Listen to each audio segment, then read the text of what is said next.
Feelings are suicidal to the spirit because the spirit isn't necessarily feelings. Now, the spirit can manifest as a physical interaction where you feel goosebumps or you feel warmth, but the spirit itself is not a feeling or a goosebump.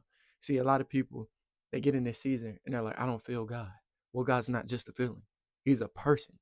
So you got to understand that when you're depending on your feelings to know what God is or if he's with you or not or whatever, then you're leaning more on your carnality, your flesh. God is a spirit. So stop leaning on your carnality to confirm him. You have to stand on the word. That's why the Bible says that we don't live on bread alone, but from every word that proceedeth out of the mouth of God. He says he's with you and will never leave you, then that shall it be.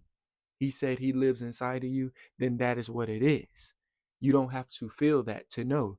God says that you can heal, then you can heal. You don't need to feel a goosebump or anything for this to be confirmed. Your feelings don't confirm God.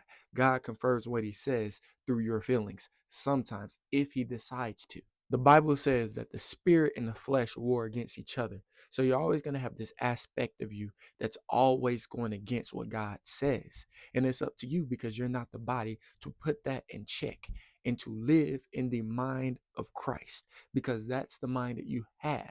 You have to get in tune with the spirit side of you that is connected to God.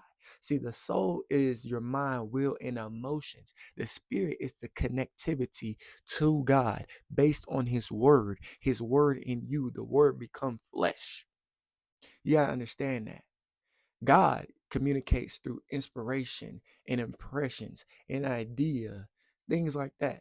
Not saying again that he can't work through your emotions, but you cannot rely on just your emotions. The one thing that you can always rely on is his word because that is him. The word become flesh.